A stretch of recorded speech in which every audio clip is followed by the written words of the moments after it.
Easter Sunday in 1975 began as a typical holiday for the Rupert family, a day expected to be filled with joy, family traditions, and togetherness.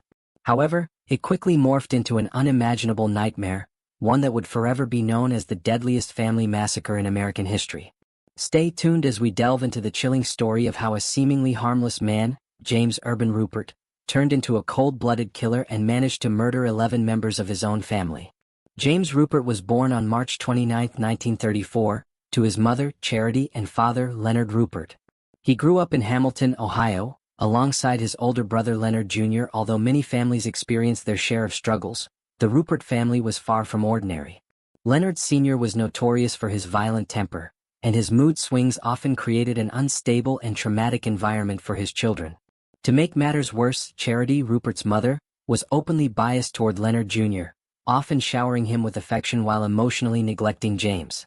She made it clear that she wished James had never been born and that she had hoped for a daughter instead. This lack of maternal love and validation profoundly affected Rupert, leaving deep emotional scars. He was constantly reminded that he was less than his older brother, who was favored for his brighter and more confident personality. James' childhood was marked by neglect and rejection, and these experiences left him feeling isolated and unwanted. This emotional neglect extended beyond just the neglect of his feelings. Rupert suffered from an allergy to the chickens his father insisted on keeping around their house, yet his parents, indifferent to his suffering, made no attempt to remove them. This disregard for his well-being deepened his sense of loneliness and abandonment. In 1947, when Rupert was just 12 years old, his father fell ill and died of tuberculosis, a loss that should have brought a family closer together but instead made Rupert's life even more miserable. His older brother Leonard Jr. quickly stepped into their father's shoes and became a new source of torment for James. Leonard Jr. bullied his younger brother relentlessly, ensuring that James' life remained a painful struggle. Rupert's academic performance suffered due to this constant harassment, and he had no one to turn to for support. His mother's continued neglect, as well as the bullying from his brother, left him feeling completely alone in the world. As Rupert entered his teenage years, the bullying escalated, and he found it increasingly difficult to cope with the emotional and psychological abuse. At 16, in a desperate attempt to escape the pain, Rupert attempted suicide by hanging himself with sheets from his bed. Fortunately, the attempt was unsuccessful, but it marked a turning point in Rupert's life. He stopped trying to improve his circumstances and resigned himself to being the inferior son, doomed to live a life of mediocrity and self-loathing. This would remain his only suicide attempt, but the emotional damage had already been done. Rupert's hatred toward his brother and mother only grew over the years. By the time he reached college, Rupert had developed into a young man standing at 5 feet 6 inches and weighing only 135 pounds. He spent 2 years in college before dropping out, further deepening his sense of failure. Meanwhile, his brother Leonard Jr., who continued to have their mother's full support, graduated with a degree in electrical engineering and went on to lead a successful life. Leonard Jr. got a job at General Electric and bought a house in Fairfield, where he lived with his wife Alma and their 8 children. Meanwhile, Rupert remained unemployed, continuing to live with his mother and relying on her and his brother for financial support. Rupert's resentment reached new heights when Leonard Jr. married one of Rupert's former girlfriends, Alma, a woman he had never stopped loving. This act of betrayal pushed Rupert to the edge. As he watched his brother succeed and live a life he could only dream of, his bitterness grew. Rupert's feelings of inferiority, coupled with the constant financial dependency on his family, drove him into deeper isolation. At the same time, Rupert's personal life spiraled into darkness. He began to develop an unhealthy obsession with guns, acquiring a collection that included a .357 Magnum, 2.22 handguns, and a .22 rifle. Drinking became another way for Rupert to cope with his toxic environment at home and numb the feelings of inferiority that had plagued him for years. As he continued to waste away in this downward spiral, his mother, fed up with his constant drinking, threatened to evict him unless he paid rent. However, Rupert had lost all of his money in the stock market crash of 1973 to 1974 and could not pay his share of the rent. Instead of motivating him to get his life together, this threat drove him further into despair. By early 1975, Rupert had reached his breaking point. On March 29, his 41st birthday, he was seen shooting cans by the Great Miami River in Hamilton. This act would later become a key piece of evidence used against him. It was clear that Rupert was preparing for something far more sinister. Later that night, he entered the 19th Hole Cocktail Lounge, where he met 28-year-old Wanda Bishop. Rupert confided in Wanda, telling her about his troubles with his mother and his failure to meet her demands. He stayed at the bar until 2:30 a.m. the next morning, still drowning in his misery and frustration. The following day, Easter Sunday, Charity invited her son Leonard Jr. and his family over for dinner at her house on Minor Avenue. Leonard Jr., his wife Alma, and their 8 children arrived and participated in an Easter egg hunt outside. Meanwhile, Rupert, still nursing a hangover from the night before, slept in late and missed the early lunch. By the time he woke up, it was 4 p.m., and his mother had already begun preparing the meal. Little did they know, the dinner they were about to share would be their last. As the evening unfolded, Rupert's pent-up anger and resentment reached a boiling point. What started as a typical family dinner soon escalated into a tragic, violent rampage that would change the course of American criminal history forever. The deadliest family massacre in history was about to unfold. Everyone had moved inside to continue the celebration, while Charity prepared sloppy joes for the family, and Alma helped put them together. Rupert stayed with the family for a short while before retreating upstairs to retrieve his .357 Magnum, 2.22 handguns, and a .22 rifle. He had initially planned to head to a shooting range to spend the day shooting targets, but as he was leaving, his brother Leonard Jr. asked him a seemingly innocent question: "How's the Volkswagen?" Rupert took this as an insult, seeing it as a subtle reminder of his own failure to lead a successful life, something that his brother had done with ease with his job at General Electric and a beautiful home in Fairfield. The question stung Rupert to his core, igniting years of suppressed anger and resentment toward both his brother and his mother. It became a trigger for his rage, and in that moment, instead of leaving for the shooting range, Rupert made a split-second decision that would alter the trajectory of his life forever, and rob 11 innocent people of theirs. At 6 p.m., as the family gathered in the kitchen, Rupert turned the weapon he had collected on them. Charity, Leonard, Alma, their son David, and daughters Tessa and Carol were the first to meet their end as Rupert fired several shots in rapid succession, hitting each of them in the chest. His mother, Charity, tried to leap at him in a desperate attempt to prevent further bloodshed, but Rupert shot her in the head, ending her life immediately. Without hesitation, he moved on to the living room, where he shot his niece and his brother Leonard III, Michael, and little John. The violence did not stop there.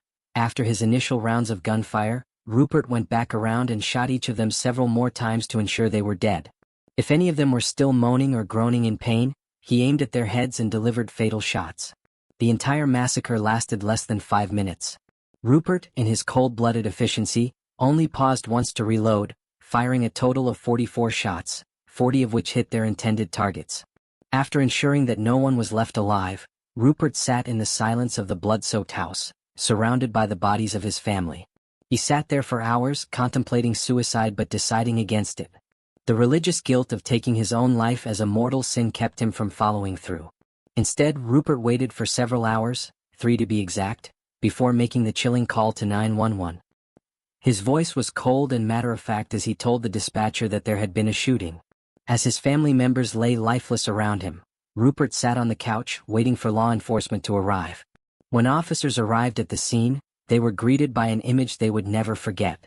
At first glance, Rupert, with his short stature and thick black-framed glasses, did not fit the typical profile of a murderer, and so the officers did not immediately suspect anything out of the ordinary. However, once they crossed the threshold into the home, they were struck by the horrific sight that awaited them.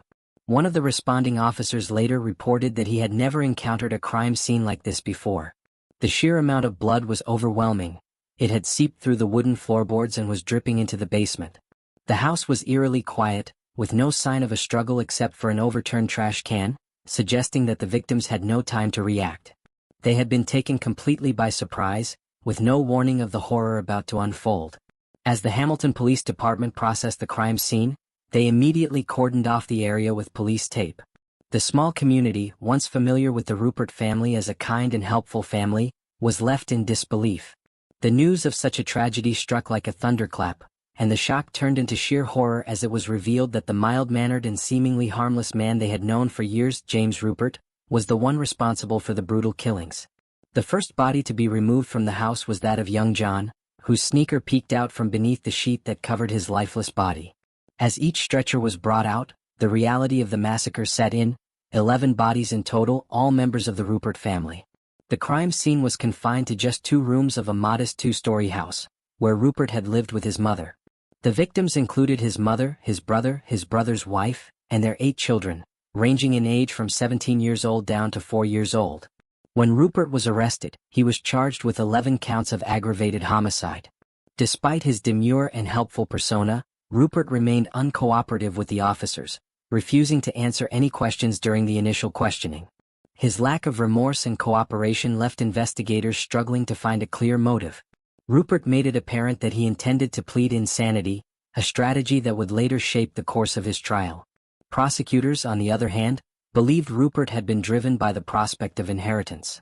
He was set to inherit a portion of his brother and mother's estate, valued at $300,000, and it was theorized that Rupert saw the massacre as a way to seize that wealth without interference. The insanity plea was a calculated move, and Rupert's defense team worked tirelessly to build their case.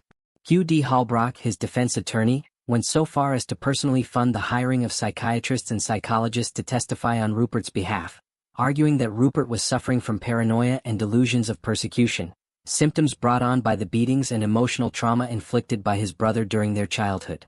2 psychiatrists who were brought on by the defense concluded that Rupert's ability to control his actions was impaired at the time of the killings. One prominent psychiatrist from Harvard, Dr. Lester Grinspoon, even suggested that if more people had been present in the house at the time of the shooting, Rupert might have killed them as well, further pushing the narrative that Rupert's actions were the result of insanity rather than premeditated malice. This defense strategy led to a lengthy and high-profile trial, with Rupert admitting to the killings but attempting to shift the blame to his mental state. Despite the defense's arguments, the prosecution remained steadfast, presenting a different version of events. They argued that Rupert's actions were driven by his deep resentment and feelings of failure, particularly his envy of his brother's success. However, whether or not Rupert was truly insane at the time of the murders was a matter that would ultimately be left to the courts to decide. After the slaughter, James Rupert calmly changed his clothes and, without any apparent remorse, called the police himself. He was soon charged and tried for the brutal murder of 11 family members. His defense attorney argued that Rupert had killed in a psychotic rage, claiming that he was insane at the time of the murders.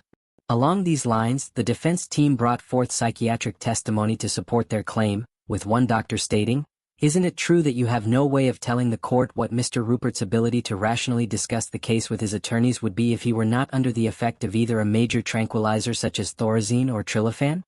The doctor, however, admitted that he could not answer definitively, except to say that Rupert was able to rationally confer with him at the time, despite being medicated. Meanwhile, the prosecution built a counter-argument, suggesting that Rupert had planned the killings, not as a result of insanity, but for a more selfish motive. They argued that Rupert's real reason for murdering his family was to inherit his brother Leonard's $300,000 estate, as well as the properties and assets left by his mother. Rupert had previously been overheard inquiring about silencers for his weapons and practicing shooting, signs that prosecutors used to paint a picture of a carefully plotted crime. They also pointed to the fact that the shootings took place when the church bells began ringing, effectively drowning out the sound of the gunshots and preventing anyone from calling the authorities. The prosecution made it clear that Rupert had planned to use the insanity plea to ensure a transfer to a state mental facility, where he could eventually be declared sane and then inherit the $300,000 without interference. Instead of opting for a jury trial, Rupert chose to have his case heard by 3 judges. He was misinformed about the process, believing that all 3 judges would need to unanimously agree on a decision. Despite this misunderstanding, 2 of the 3 judges found Rupert to be sane and convicted him on 11 counts of aggravated murder. He was sentenced to 11 consecutive life sentences. It was 1975, and the death penalty had been banned in the United States, which meant Rupert avoided a death sentence. However, Judge Fred Kramer, the 3rd judge, ruled that Rupert was insane at the time of the murders. In the years following his conviction, Rupert's case went through several appeals. In 1977, the Supreme Court of Ohio ruled that there had been a mistrial, as the judges had not been properly instructed about whether they needed a unanimous decision or if a majority ruling was acceptable. This led to a retrial, which was moved to Findlay, Ohio, due to the belief that Rupert could not receive a fair trial in Hamilton. During the new trial, Rupert's defense team once again argued that he was insane, but the prosecution, led by John Hulam, presented a convincing case. They argued that Rupert's actions, including his inquiries about silencers and his preparation for the killings, were clear signs of a planned murder. The prosecution's case was strong, and after presenting 29 witnesses and 200 exhibits in court, they succeeded in convincing the judges that Rupert's actions were calculated and not the result of a mental break. As a result, Rupert was once again sentenced to 11 consecutive life sentences. However, the legal battles did not end there. In 1982, Rupert was granted yet another trial on appeal. His defense team successfully convinced a jury that Rupert was insane at the time of the murders, and he was found not guilty by reason of insanity for 9 of the 11 murders. Rupert was still convicted of the first-degree murders of his brother and mother, but the rest of his family's deaths were ruled as being the result of his mental instability. The only family member who attended the trial was Alma's mother, Edna Alge. She placed much of the blame on Rupert, holding him responsible for the deaths of 13 people, including her husband who had taken his own life 3 years after the massacre, as well as a juror who collapsed and died of a heart attack during the trial. When Edna passed away, her headstone bore the words, "She was preceded in death by 8 grandchildren." Rupert, however, continued his sentence at the Ohio Department of Rehabilitation and Correction at the Franklin Medical Center in Columbus. Over the years, Rupert was granted multiple parole hearings. The first occurred in 1993, but he was denied release. Another hearing took place in 2005, and once again he was denied. In 2015 he had his final parole hearing, but the board concluded that he was not suitable for release, citing his negative institutional conduct and the strong opposition from the community regarding his potential release. Despite the many years that had passed since the massacre, Rupert remained an unpopular figure within the prison system, and the community still remembered the atrocities he had committed. 7 years later, in 2022, James Rupert died at the age of 88 from natural causes, after spending 47 years in prison for the Easter Sunday massacre. His death marked the end of the life of a man who had killed 11 members of his own family, but it did little to bring closure to the victims' surviving relatives, who continued to carry the weight of that horrific day. The Rupert family was buried in Arlington Memorial Garden in Cincinnati, Ohio in 1976, just a year after the massacre. In the aftermath of the murders, the Rupert family's home was eventually opened to the public. The house, now infamous for the massacre that had taken place within its walls, was sold off and its belongings auctioned. The floors were covered with carpet to conceal the blood stains that couldn't be removed, a grim reminder of the violent tragedy that had unfolded there. It wasn't long before the house was rented to a new family, unaware of its dark history. However, once the new tenants discovered what had happened there, they moved out, complaining of hearing strange voices and other unexplained noises. Some claimed to have heard footsteps and the sound of children crying. Whether these experiences were truly paranormal or the product of a mind haunted by the past, the house has since become a place of eerie legend. To this day, the house remains occupied, a somber reminder of the tragic events that occurred there. The Easter Sunday massacre continues to be remembered as one of the deadliest family massacres in American history. A book titled The Easter Sunday Massacre, A Prosecutor's Diary, was published, detailing the legal proceedings and the aftermath of the horrific crime. The case has left an indelible mark on the community of Hamilton, Ohio, and serves as a chilling reminder of the capacity for violence within families and the devastating consequences of unresolved mental health issues. If you found this story unsettling and want to explore more true crime cases that delve deep into the complexities of human behavior, be sure to subscribe to Bruised Voice. We continue to uncover the darkest corners of human nature, bringing you true crime stories that are both captivating and chilling. Thank you once again for watching. The true story of mass murderer James Rupert, as told through the eyes of lead prosecutor John Hullum's daughter-in-law, Karen Hullum, was published with the help of the prosecutor's personal notes that were left behind after his death. Karen, a seasoned journalist, first became familiar with this haunting case in the 1990s when she worked as a reporter for the Journal News. At that time, she had no idea that her coverage of the case would eventually intertwine her life with that of John Hullum's family. Through a twist of fate, Karen ended up marrying the prosecutor's son, and years later she would take her late father-in-law's detailed notes and meticulously craft them into a book that tells the chilling story of the horrific massacre committed by James Rupert, as well as the trauma left in its wake. As she sifted through the notes, Karen pieced together not just the technical aspects of the case, but also the emotional toll it took on those involved. The book, The Easter Sunday Massacre, A Prosecutor's Diary, offers a unique and deeply personal perspective on the case, blending legal analysis with the raw human emotion that comes from a family shattered by such a gruesome crime. It serves as both a historical record and a poignant reflection on the lives affected by Rupert's actions. In her narrative, Karen captures not only the shocking details of the crime itself but also the lasting psychological damage inflicted on those who lived through it, especially the survivors, law enforcement, and the community that had once known the Rupert family as a model of normalcy. As we reflect on this case, one question continues to haunt those who have studied it. Was James Rupert truly insane, or was this a calculated act of vengeance that had been building for years? Was the insanity plea his only option, a way to escape the consequences of his crimes, or did his twisted life of abuse and neglect finally drive him to the brink of violence? Some believe that Rupert's actions were a response to the years of abuse he suffered from his father and older brother, coupled with the neglect from his mother, who favored his brother and constantly made Rupert feel inferior. Others argue that his actions were premeditated, planned down to the smallest detail, with Rupert meticulously preparing for the massacre, practicing his shooting, and even inquiring about silencers. What do you think of the case? Do you believe Rupert was truly insane when he murdered 11 members of his own family, or was this an elaborate plan he crafted after deciding he could no longer endure the abuse he had suffered his entire life? The question of whether or not he was mentally competent remains a point of contention even to this day. Share your thoughts in the comments below. We'd love to hear your opinion on whether this was a crime of insanity or a carefully thought-out execution of a long-held grudge. If you enjoyed this deep dive into one of the most shocking family massacres in history and want to hear more true crime stories, please be sure to like the video, subscribe, and hit the notification bell so you don't miss out on more gripping true crime content from Bruised Voice.